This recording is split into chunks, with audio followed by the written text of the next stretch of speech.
சொல்றேன்னா ஏன் டிவிக்கேன்னு சொல்றேன்னா இவ்வளவு அரசியல் நாலேஜ் நமக்கு இதை ஓரளவுக்கு தெரியுது அப்படின்னா விஜய் வந்ததுக்கு அப்புறம் தான் பிடிச்சுதான் செஞ்சுட்டாங்க. அவங்களோட சைடுல இருந்து பார்த்தா அது கரெக்ட். கரெக்ட். அது அவங்க சைடுல இருந்து பார்த்தா கரெக்டுப்பா. அப்ப வந்து அவர் அந்த ஆட்சி காலத்துல இருக்கும்போது அந்த கட்சியில இருக்கும்போது அந்த கட்சியை வந்து ஒரு என்ன சொல்றது ஒரு ஊழல் ஒரு கட்சி அப்படின்னு சொல்லியிருக்க கூடாது. மக்களை வந்து மைண்ட் வாய்ஸ் பண்ணிருக்க கூடாது. மைண்ட் வாய்ஸ் எல்லாம் பண்ணிட்டு இப்ப போய் அவர் சேர்ந்தா அவரை யாரு நம்புவா? பொறுமையா இருந்து சாதிக்க கத்துக்கங்க. அரசியல பொறுமை ரொம்ப முக்கியம்.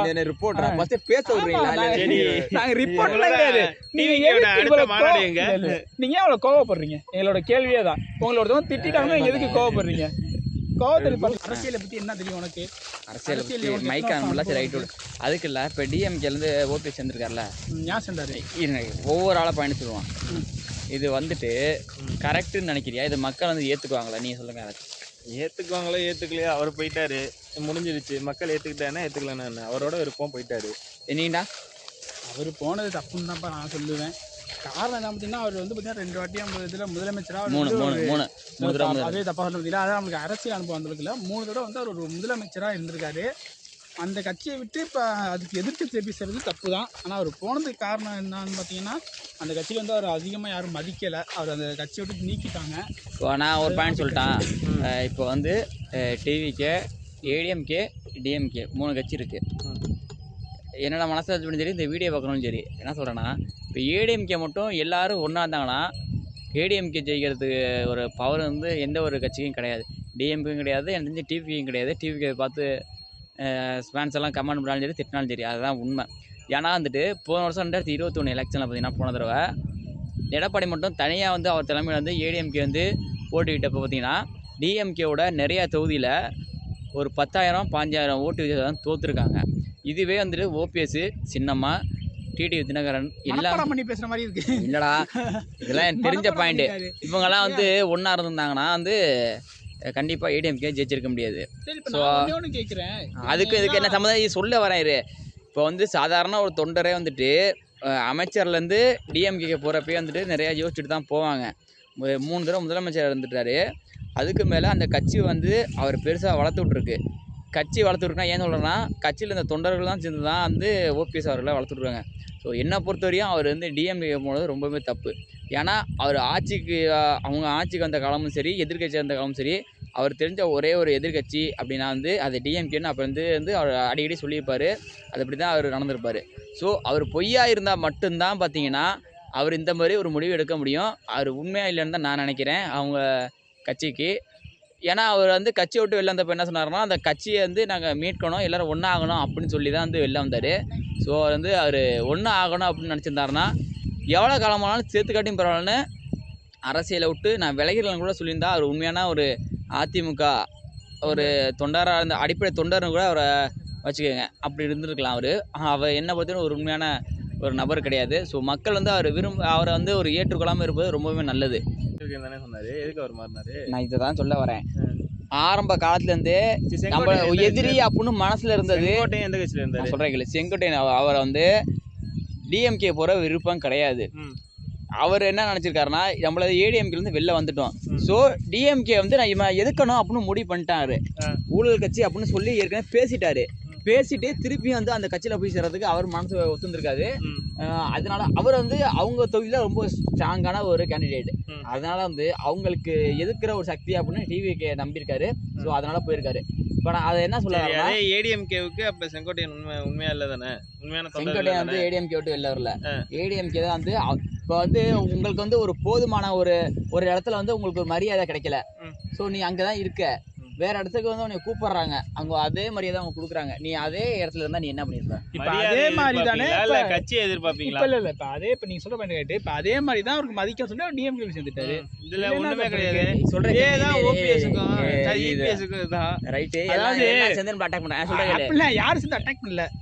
ஒவ்வொருத்தனுக்கும் ஒரு தனிப்பட்ட கருத்து இருக்கும். அவங்களுக்கு பிடிச்சது அவங்க செஞ்சுட்டாங்க. அவங்களோட சைடுல இருந்து பார்த்தா அது கரெக்ட். அது அவங்க சைடுல இருந்து பார்த்தா கரெக்ட்பா.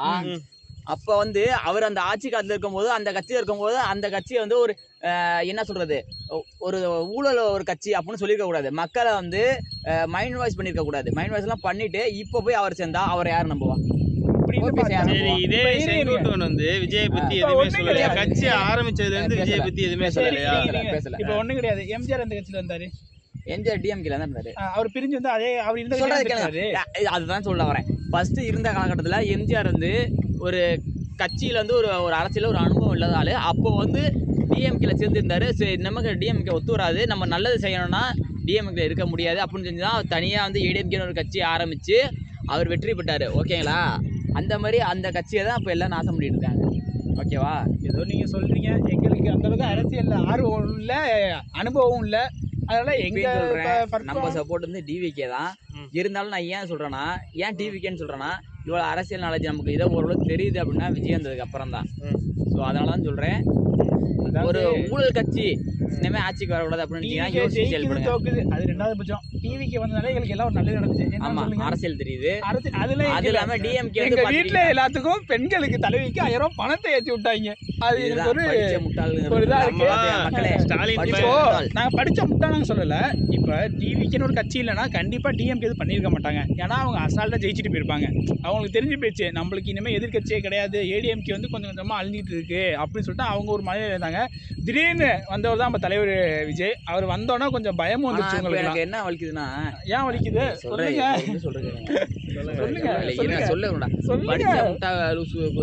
என்ன பண்றீங்கன்னா, இப்ப டிஎம்கேல எந்த ஒரு 2 கட்சி மாத்தி வந்து ஆண்டுட்டாங்க 50 வருஷம் 20 வருஷம். இப்ப புதுசா ஒரு ஆள் வந்திருக்காரு, அவருக்கு வாய்ப்பு கொடுத்தா என்ன? இப்ப ஏதோ சரியா தப்போ அடிப்படை கொள்கை தான் என்ன? கொள்கை விடுங்க, நம்ம தற்கூரம் கமெண்ட் பண்ண போறேன். ரைட்டு, கொள்கை விடுங்க. நம்மள எங்களை சேர்க்கிறீங்க, நாங்க தற்கூரி எங்களை சேர்க்காதீங்க. நான் எங்களுக்கு தற்கூரி சம்பந்தம் கிடையாது. நாங்க யாரையும் தற்கூரி சொல்லவும் மாட்டோம். நான் சொல்றேன் கேளுங்கடா. பாத்தீங்களா, உங்களுக்கு இதுலயே தெரியுது பாருங்க.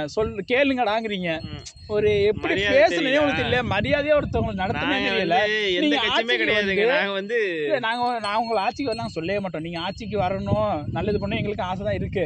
இருந்தாலும் எங்களோட ஒரே கேள்வி என்னன்னா, அனுபவமே இல்லாம வந்து நீங்க தமிழ்நாட்டை எப்படி ஆள போறீங்க? ஸ்டாலின் வந்து அவங்க அப்பா இருந்தது வந்து 3 தடவை வந்து முதலமைச்சர் இருந்தாரு.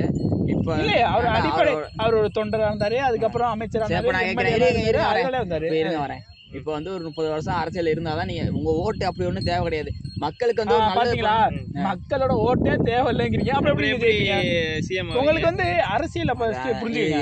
அரசியல்ல வந்து எல்லாருமே உங்களுக்கு பாசிட்டிவா பேச மாட்டாங்க, உங்களுக்கு நெகட்டிவாவும் பேசுவாங்க. நீங்க ஃபர்ஸ்ட் இந்த நெகட்டிவா பேசணும்னா உங்களோட கோவத்தை வந்து வெளிப்படுத்த நிப்பாட்டுங்க. பொறுமையா இருந்து சாதிக்க கத்துக்கங்க. அரசியல பொறுமை ரொம்ப முக்கியம். நாங்க ரிப்போர்ட்லாம் கிடையாது. நீங்க அவ்வளவு கோவப்படுறீங்க? எங்களோட கேள்வியே தான். உங்களோட திட்டாங்க, எதுக்கு கோவப்படுறீங்க? கோவத்தை சொல்றேன். நாங்க லூஸ் தரமா பேசலாம். உங்களோட ஒரே கேள்வி தான். நீங்க ஸ்டாலின் எவ்வளவோ திட்டுறீங்கல்ல, அதுக்கு கேக்குறாங்க. அது என்னோட பர்சனல், என்னோட ஓட்டு வந்து நான் சொல்ல உரிமை. ஒரு குடிமகனுடைய பாத்தீங்களா, ஒரு ரிப்போர்ட்டர் கூட கிடையாது. நான் ஒரு நார்மலா நானும் ஒரு பர்சன் தான். என்கிட்டே உங்களால வந்து பேச முடியலங்கிறீங்க, அது கோபம் வருது. இதே வந்து நீங்க இல்ல பாத்தீங்களா அடிக்கிறாங்க. இதே வந்து நீங்க வந்து என்ன பண்றீங்க, அரசியல் ஆப்போனன்ட் டிஎம்கே தொண்டர்கிட்ட போய் பேசுனீங்கன்னா நீங்க அவரை அடிக்காம என்ன பண்ணுவீங்க?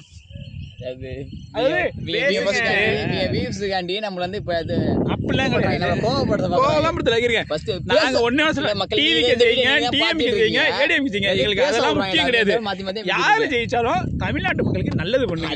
எங்களோட இது எங்களோட கொள்கையே இல்ல, கொள்கையா வச்சுட்டு ஆட்சிக்கு வாங்கன்னு சொல்ல வந்தோம். பாத்தீங்களா, நம்ம ஒண்ணு பேசுறதே இவங்க மாத்திடுறாங்க. இவங்க ஆட்சிக்கு வந்தா அப்புறம் என்ன பண்ணுவாங்க? என்ன மாத்துவாங்க? லூசு கிட்ட பேசிடலாம். லூசு மாதிரி நடிக்கிறாங்க பாருங்க. அவன் பேச முடியாது. இவங்க லூசு மாதிரி நடிக்கிறவங்க. ஃபர்ஸ்ட் ஒரு பேச விடணும். நாங்க என்ன புடிச்சா வச்சிருக்கோம்? யாரு ஆட்சிக்கு வாங்க வராம போங்க. நான் என்ன சொல்றேன்னா, ஆனா எங்களுக்கு பஸ்ல ஃப்ரீ டிக்கெட் கொடுத்துருக்காங்க. பாத்தீங்களா, பெண்களுக்கு இது டிஎம்கே வைக்கிற ஒரு முக்கியமான கோரிக்கை. அப்பா அவர் என்ன சொல்லக்கூடாது, அப்பா. அங்கிள் சொல்லக்கூடாது, uncle இல்ல, சொல்லக்கூடாது, அப்பா சொல்லக்கூடாது, அப்பான்னு சொல்லக்கூடாது, தலைவர்னு சொல்லுங்க. தலைவரே. எங்க எடப்பாடி எங்களை ஆல் பாஸ் போட்டாரு கொரோனால இருந்து. ஒரு video அதே எடுத்தா மாதிரி ஒரு நீங்களும் நல்ல இன்ஃபர்மேஷன் வந்து மக்கள் கொடுக்கணும். சும்மா லூசு தானே பேசக்கூடாது, லூசு கூதிகளா. பாத்தீங்களா, நீதான் டிவிக்கு தொண்டரோட உறுதிமொழி எவ்வளவு அசிங்கமா பேசுறாரு பாத்தீங்களா. மக்களே இங்க திட்டப்பட ஆரம்பிட்டாங்க. அடுத்த வீடியோல இவங்களால பேச முடியாது பாத்தீங்க, தெரிச்சு ஓடுறாங்க பாருங்க. இவங்க எங்க ஆட்சிக்கு வந்து என்ன பண்ண போறாங்க சொல்லுங்க. இவங்க ஆட்சிக்கு வந்து என்ன பண்ணுவாங்க, இவர்தான் தொண்டரு பாருங்க. சரியா எப்படி ஓடுறாரு பாருங்க, தெரிச்சுட்டா இருப்பாருங்க. இவரை வச்சு என்ன பண்றது நம்ம.